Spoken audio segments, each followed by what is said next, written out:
Washington, D.C., please welcome Congressman Jamie Raskin.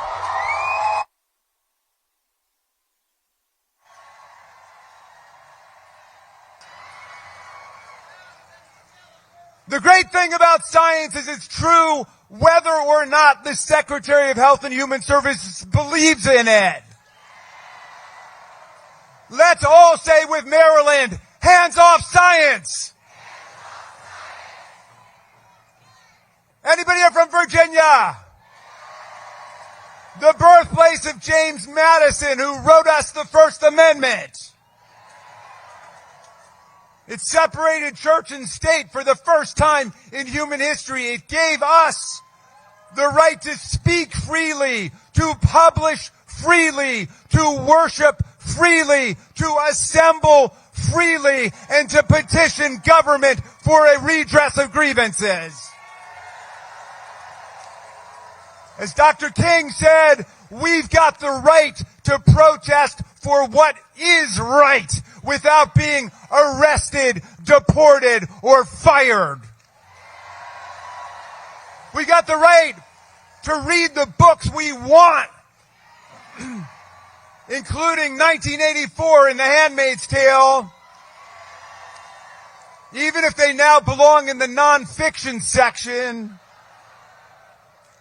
We've even got the right to call the president deranged for crashing our economy, destroying $6 trillion of wealth, and turning my 401k into a 201k. And the press has the right to call the Gulf of Mexico the Gulf of Mexico.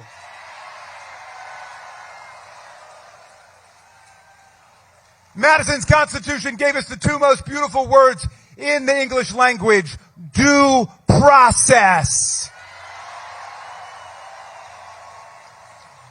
Let's stand with Madison and Virginia and the people and Thomas Jefferson and all the people of the Commonwealth of Virginia, and let's say, hands off the Bill of Rights. Hello to the 713,000 tax-paying, patriotic citizens of Washington, D.C. Your officers, like Michael Fanone, joined the Capitol Police on January 6, 2021, to defend Congress against the worst insurrectionary and mob violence of American history brought down on the Capitol, which wounded, hospitalized, and injured more than 140 of our police officers. These were mobsters who turned the flag of America into a weapon of war against our police. And now Donald Trump says he wants to set up a fund to compensate them. Mr. Trump, if there's going to be a fund to compensate people for January 6th, we're going to compensate the police officers and their families.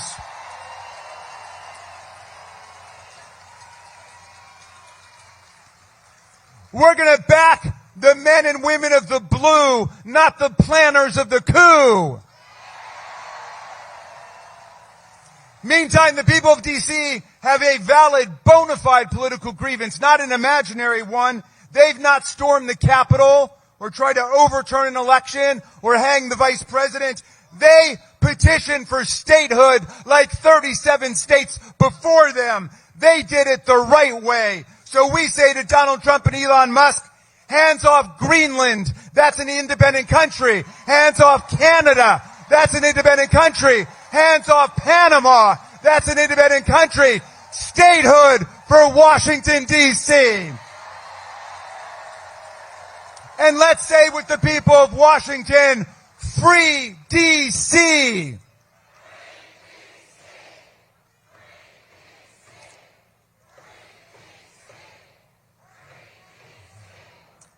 I want to say a special hello to people across America, but especially the people of Wisconsin.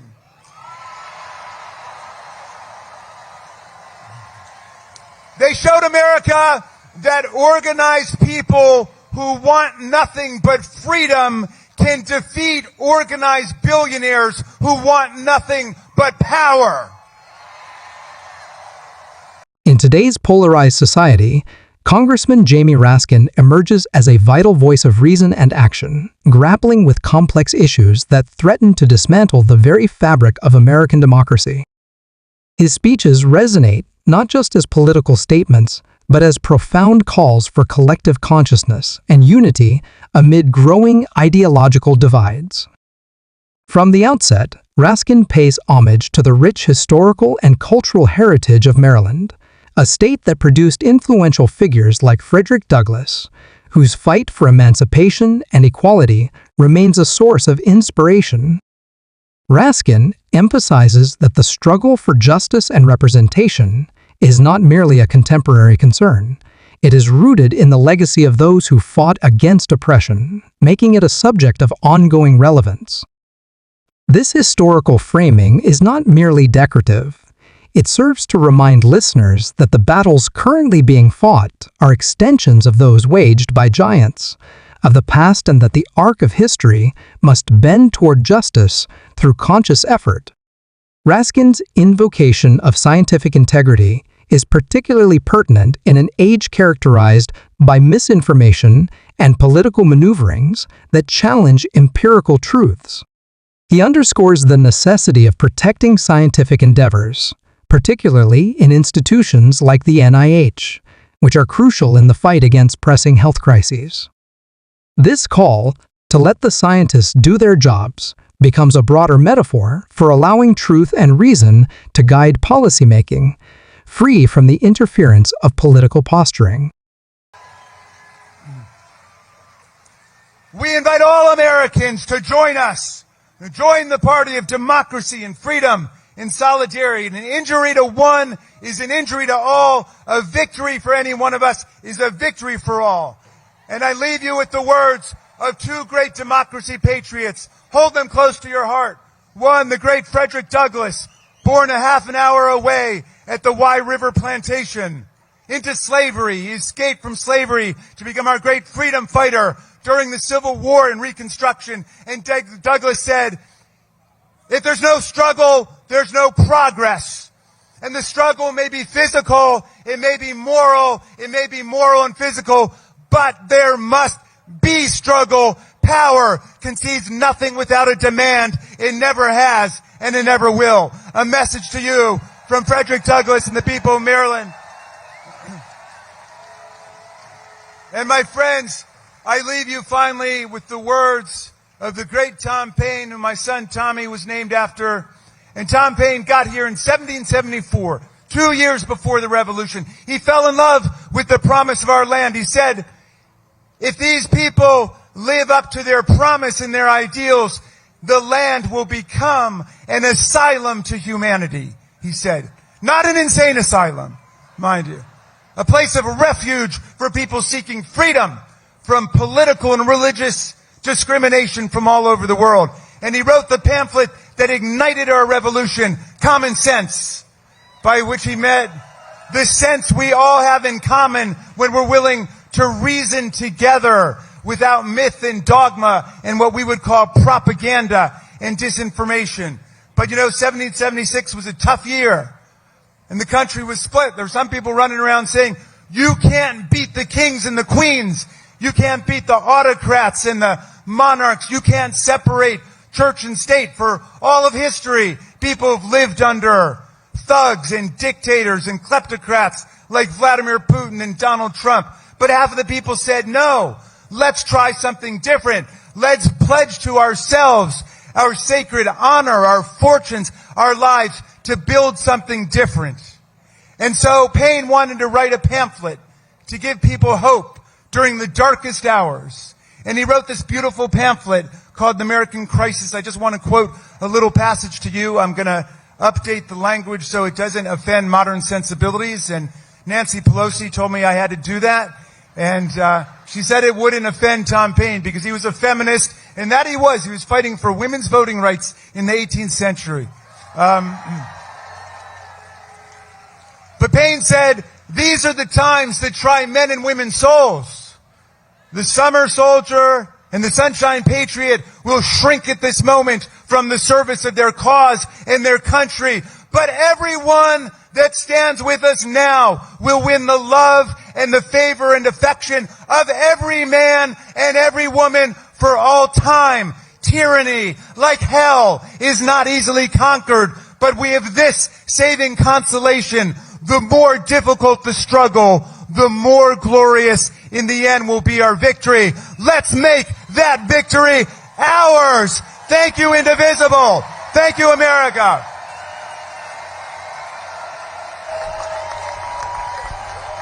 In doing so, he elevates the importance of evidence-based governance, framing it as essential for public welfare and illuminating the potential consequences of neglecting the voices of experts.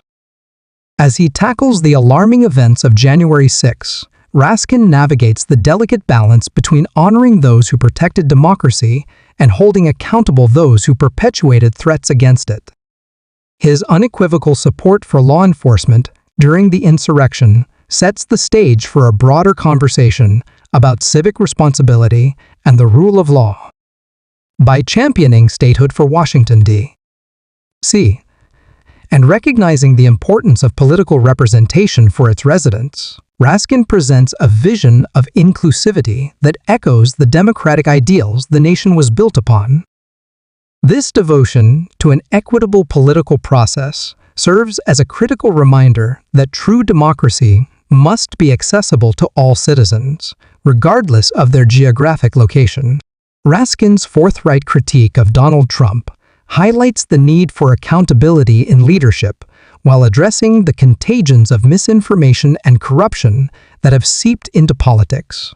He articulates a resolute position against those who would seek to delegitimize elected representatives or manipulate democratic institutions for personal gain. By framing these challenges within the broader context of judicial support and the judiciary's fundamental role in maintaining checks and balances, Raskin reinforces the importance of an independent judiciary as a protector of constitutional rights, an essential component of the democratic framework. His eloquent references to historical figures, Thomas Paine, Douglas, and others, serve not just as tributes, but as frameworks for action. Raskin articulates a vision that aligns with the principles of the Enlightenment, advocating for a return to rational discourse and shared values as prerequisites for a functioning democracy.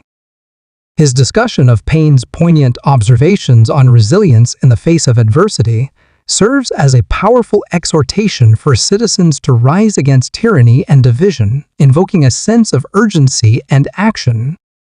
The rhetorical flourishes in Raskin's speech enhance his call to arms.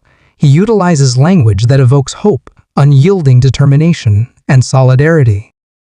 By framing the current political struggle as a fight against authoritarianism and economic disparity, he galvanizes support among various demographics, appealing to both traditional liberals and those who recognize the importance of preserving hard-won social programs and democratic protections.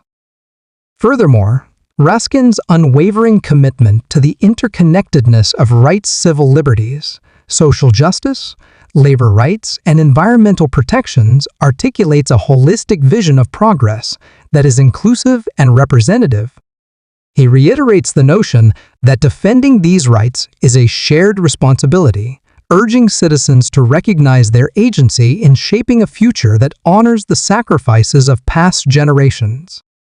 As he concludes, Raskin's invocation of collective power emphasizes that the pathway to reclaiming democratic values is not a solitary endeavor, but rather a communal journey. The repeated emphasis on organization and collective action serves as a vital reminder that democracy thrives when citizens unite under common goals, regardless of their backgrounds or perspectives.